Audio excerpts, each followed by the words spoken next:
ಇಡೀ ಹಿಂದೂ ಸಮಾಜ ಮಂಡ್ಯದಲ್ಲಿ ಬಂದ್ ಮಾಡಿರೋದು ಸಂತೋಷದ ವಿಚಾರ. ಹನುಮಧ್ವಜದ ವಿಚಾರದಲ್ಲಿ ಕಾಂಗ್ರೆಸ್ನವರು ರಾಜಕೀಯ ಮಾಡ್ತಾ ಇದ್ದಾರೆ. ಕಾಂಗ್ರೆಸ್ನವರು ಮುಂದಿನ ದಿನದಲ್ಲಿ ಜೈ ಶ್ರೀರಾಮ್ ಘೋಷಣೆ ಕೂಗುವ ಕಾಲ ಬರುತ್ತದೆ ಎಂದು ಮಾಜಿ ಸಚಿವ ಕೆಎಸ್ ಈಶ್ವರಪ್ಪ ಹೇಳಿದ್ದಾರೆ. ಮಾಧ್ಯಮ ಪ್ರತಿನಿಧಿಗಳ ಜೊತೆ ಮಾತನಾಡಿದ ಅವರು, ದೇಶದ್ರೋಹಿಗಳಿಗೆ ಗುಂಡಿಕ್ಕಿ ಕೊಲ್ಲುವ ಕಾನೂನು ತನ್ನಿ ಅಂತ ಹೇಳಿದ್ದೀನಿ. ದೇಶದ ವಿಭಜನೆ ಹೇಳಿಕೆ ನೀಡ್ತಾರೆ. ಅಂತಹವರ ವಿರುದ್ಧ ಕಠಿಣ ಕ್ರಮ ಕೈಗೊಳ್ಳಬೇಕು. ಎಚ್.ಕೆ. ಪಾಟೀಲ್ ಅವರಿಗೆ ತಾಕತ್ತಿದ್ರೆ ಕೋರ್ಟ್ಗೆ ಹೋಗಲಿ. ನನ್ನ ಹೇಳಿಕೆಗೆ ನಾನು ಬದ್ಧನಾಗಿದ್ದೇನೆ. ದೇಶದ ವಿಭಜನೆ ಮಾಡ್ತಾ ಇರುವವರು ರಾಷ್ಟ್ರದ್ರೋಹಿಗಳು. ನಾನು ಮೋದಿ ಸರ್ಕಾರಕ್ಕೆ ವಿಶೇಷ ಕಾನೂನು ಜಾರಿಗೆ ತನ್ನಿ ಎಂದು ಮನವಿ ಮಾಡಿದ್ದೀನಿ. ದೇಶದ್ರೋಹಿಗಳಿಗೆ ಗುಂಡಿಕ್ಕುವ ಕಾನೂನು ಎಂದು ಈಶ್ವರಪ್ಪ ಕುಟುಕಿದರು. ಚಕ್ರವರ್ತಿ ಸೂಲಿಬೆಲೆ ವಿರುದ್ಧ ಎಫ್ಐಆರ್ ದಾಖಲು ವಿಚಾರಕ್ಕೆ ಮಾಜಿ ಸಚಿವ ಕೆಎಸ್ ಈಶ್ವರಪ್ಪ ಪ್ರತಿಕ್ರಿಯೆ ನೀಡಿದ್ದು, ನಮ್ಮ ವಿರುದ್ಧ 100 ಎಫ್ಐಆರ್ ದಾಖಲು ಆದರೂ ನಾವು ಹೆದರುವುದಿಲ್ಲ. ಹಿಂದೂ ವಿರೋಧಿ ಸರ್ಕಾರ ಅನ್ನೋದು ಮತ್ತೆ ಮತ್ತೆ ಪ್ರೂವ್ ಆಗ್ತಾ ಇದೆ ಎಂದು ಹೇಳಿದ್ದಾರೆ. ಎಚ್.ಕೆ. ಪಾಟೀಲ್ರಿಗೆ ನಾನು ಅವ್ರ ಹೇಳಿಕೆಯನ್ನು ತುಂಬ ಸಂತೋಷದಿಂದ ಮಾಡ್ತೇನೆ. ಅವ್ರ ಕಾನೂನು ಕ್ರಮ ತಗೊಳ್ಳೇಬೇಕು. ನನ್ನ ಬಗ್ಗೆ ಕಾನೂನು ಕ್ರಮ ತಗೊಂಡ್ರೆ ಯಾರ್ಯಾರು ರಾಷ್ಟ್ರದ್ರೋಹಿಗಳು ಅಂತಿದಾರಲ್ಲ ಅವ್ರಿಗೆ ಶಿಕ್ಷೆ ಆಗತ್ತೆ, ನನಗಾಗಲ್ಲ. ನಾನು ಹೇಳಿರೋದೇನು, ಈ ದೇಶದಲ್ಲಿ ಉತ್ತರ ಭಾರತ, ದಕ್ಷಿಣ ಭಾರತವನ್ನು ಬೇರೆ ರಾಷ್ಟ್ರವಾಗಿನ ಮಾಡೋಂಥ ಪರಿಸ್ಥಿತಿ ಬರುತ್ತೆ ಅಂತ ಹೇಳಿದಾರಲ್ಲ, ಅಂಥವರು ದೇಶದ್ರೋಹಿಗಳು. ಇದನ್ನು ಕನ್ಯಾಕುಮಾರಿಯಿಂದ ಕಾಶ್ಮೀರ ತನಕನೂ ಈ ದೇಶ ಒಂದು ಅನ್ನೋಂಥ ಎದೆ ತಟ್ಟಿ ಹೇಳಿದ್ರು ಮಲ್ಲಿಕಾರ್ಜುನ್ ಖರ್ಗೆ ಅವರು ಲೋಕಸಭೆಯಲ್ಲಿ. ಈ ಡಿ.ಕೆ. ಸುರೇಶ್ ಹೇಳಿದ ಮಾತನ್ನು ನಾನು ಒಪ್ಪಲ್ಲ ಅಂತ ಕರ್ನಾಟಕ ರಾಜ್ಯದ ಮುಖ್ಯಮಂತ್ರಿ ಸಿದ್ದರಾಮಯ್ಯನವರು ಕೂಡ ಹೇಳಿದರು. ನಿಜಕ್ಕೂ ಕೂಡ ನಾನು ಎಚ್.ಕೆ. ಪಾಟೀಲ್ರಿಗೆ ಸವಾಲು ಹಾಕ್ತೇನೆ, 24 ಗಂಟೆ ಅಲ್ಲ, ನೀವು ಎಷ್ಟು ಬೇಕಾದ್ರೂ ಸಮಯ ತಗೊಳ್ಳಿ, ನೀವು ಇದನ್ನು ಕೇಸ್ ನನ್ನ ಮೇಲೆ ಹಾಕಬೇಕು. ಇದು ನನ್ನ ಸವಾಲು ನಿಮಗೆ.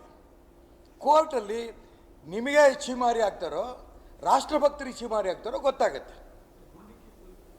ನೋ ಎಸ್, ಗುಂಡಿಕ್ಕಿ ಕೊಲ್ಲಬೇಕು ಅನ್ನಂತ ಕಾನೂನು ತರಬೇಕು ಅಂತ ನಾನು ಹೇಳಿರೋದು. ನರೇಂದ್ರ ಮೋದಿಗೆ ಪ್ರಾರ್ಥನೆ ಮಾಡಿರೋದು, ಯಾರು ಈ ರಾಷ್ಟ್ರ ವಿಭಜನೆ ಮಾಡ್ತಾರೆ ಅಂಥವ್ರನ್ನ ವಿಭಜನೆ ಮಾಡೋಂಥ ಪ್ರಯತ್ನ ಮಾಡ್ತಾರೆ, ಅಂಥವ್ರ ಬಗ್ಗೆ ಗುಂಡಿಕ್ಕಿ ಕೊಲ್ಲಬೇಕು ಅನ್ನೋಂಥ ಕಾನೂನು ತನ್ನಿ.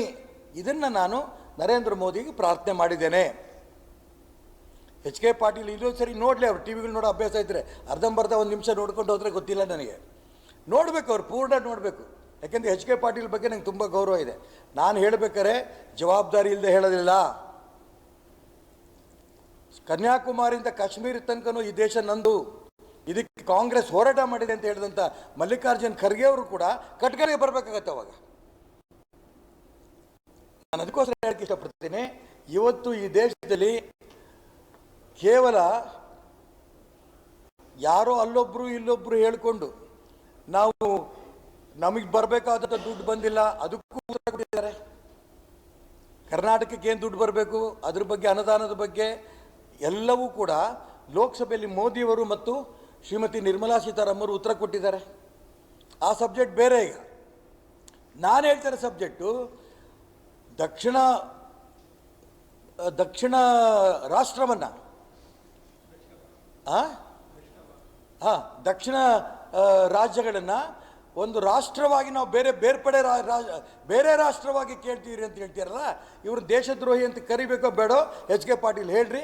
ಅವ್ರಿಗೆ ತಾಕತ್ತಿದ್ರೆ, ನಾನು ಈ ಸವಾಲನ್ನು ನಾನು ಸ್ವಾಭಾವಿಕ ಹಾಕಲ್ಲ, ತಾಕತ್ತಿದ್ರೆ ಅವ್ರು ಕೋರ್ಟ್ಗೆ ಹೋಗಲಿ. ಸ್ವಾಭಾವಿಕ ನಾನು ಕೋರ್ಟ್ಗೆ ಹೋಗಲ್ಲ. ಇಂಥವ್ರು 100 ಕಾಂಗ್ರೆಸ್ನವ್ರು ಮಾಡ್ತಿರ್ತಾರೆ ದೇಶದ್ರೋಹಿ ಚಟುವಟಿಕೆಗಳ ಬಗ್ಗೆ, ಅದ್ರ ಬಗ್ಗೆ ನಾನು ಹೇಳಕ್ಕೆ ಹೋಗಲ್ಲ. ಇದು ಸ್ಪೆಸಿಫಿಕ್ಕಾಗಿ ನಾನು ಹೇಳೋಕ್ಕೆ ಇಷ್ಟಪಡ್ತೀನಿ.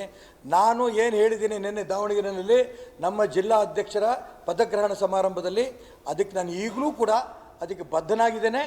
ನಾನು ಹೇಳಿರೋದು ಇಷ್ಟೇ, ಯಾರು ದೇಶವನ್ನು ಒಡೆಯುವಂಥ ಪ್ರಯತ್ನದ ಹೇಳಿಕೆ ಕೊಟ್ಟಿದ್ದಾರೆ, ದಕ್ಷಿಣ ಭಾರತವನ್ನು ಬೇರೆ ರಾಷ್ಟ್ರವಾಗಿ ಕೇಳಬೇಕಾಗತ್ತೆ ಅಂತ ಹೇಳಿದ್ದಾರೆ, ಇಂಥ ರಾಷ್ಟ್ರವನ್ನು ಒಡೆಯುವಂಥ ಪ್ರಯತ್ನ ನಡೆಸ್ತಾರಂಥ ರಾಷ್ಟ್ರದ್ರೋಹಿಗಳ ಬಗ್ಗೆ, ಯಾಕೆಂದರೆ ಡಿ.ಕೆ. ಸುರೇಶ್ ಮತ್ತು ಅವರಿಗೆ ಸಪೋರ್ಟಾಗಿ ವಿನಯ್ ಕುಲಕರ್ಣಿ ಮತ್ತು ಇವರಿಗೆ ಸಪೋರ್ಟಾಗಿ ಡಿ.ಕೆ. ಶಿವಕುಮಾರ್ ಇವರೆಲ್ಲರೂ ಹೇಳಿರೋದ್ರಿಂದ ಇವರೆಲ್ಲರೂ ರಾಷ್ಟ್ರದ್ರೋಹಿಗಳು ಅಂತ ಮಾತನ್ನು ಪುನರುಚ್ಚಾರ ಮಾಡ್ತಾ ಇದ್ದೀನಿ. ಇವ್ರ ಬಗ್ಗೆ, ಇಂಥ ದೇಶವನ್ನು ಒಡೆಯುವಂಥ ಕೆಲಸ ಮಾಡ್ತಾರಂಥ ಕಾಂಗ್ರೆಸ್ಸಿಗರ ಬಗ್ಗೆ ನರೇಂದ್ರ ಮೋದಿಯವರು ಕಾನೂನು ತಗೊಂಡ್ಬಂದು ಇಂಥ ರಾಷ್ಟ್ರದ್ರೋಹಿಗಳಿಗೆ ಗುಂಡಿಟ್ಕೊಳ್ಳಂಥ ಕಾನೂನು ತನ್ನಿ. ಇದನ್ನು ನಾನು ಹೇಳಿರೋದು ಹೌದು, ಇದಕ್ಕೆ ಈಗಲೂ ಕಮಿಟ್ ಆಗಿದ್ದೀನಿ. ನಾನು ಅದನ್ನೇ ಹೇಳಿರೋದು. ನಾನು ರಾಜ್ಯ ಸರ್ಕಾರಕ್ಕೆ ಕೇಳೇ ಇಲ್ಲ, ಕೇಂದ್ರ ಸರ್ಕಾರಕ್ಕೆ ಕೇಳಿರೋದು. ನಾನು ನಾನು ನರೇಂದ್ರ ಮೋದಿಯವರಿಗೆ ಹೇಳಿರೋದು, ಇಂಥ ರಾಷ್ಟ್ರದ್ರೋಹಿಗಳನ್ನು ಸದೆ ಬಡಿಬೇಕು ಅನ್ನೋದಾದರೆ, ಇಂಥ ಭಾವನೆಗಳನ್ನು ಈ ದೇಶದಿಂದ ಹೋಗಬೇಕು ಅನ್ನೋದಾದರೆ, ಈ ರೀತಿ ದೇಶವನ್ನು ತುಂಡು ಮಾಡೋಂಥ ಜಿನ್ನಾ ಸಂಸ್ಕೃತಿಯ ವ್ಯಕ್ತಿಗಳನ್ನು ಗುಂಡಿಟ್ಕೊಳ್ಬೇಕು ಅನ್ನೋಂಥ ಕಾನೂನನ್ನ ತರಬೇಕು ಅಂತ ನಾನು ಕೇಂದ್ರದ ಪ್ರಧಾನಮಂತ್ರಿ ಹೇಳಿದ್ದೀನಿ. ಪಾಪ ಪರಮೇಶ್ವರ್ ಕೈಲಿ ಇದಿಲ್ಲ ನನಗೆ ಗೊತ್ತು.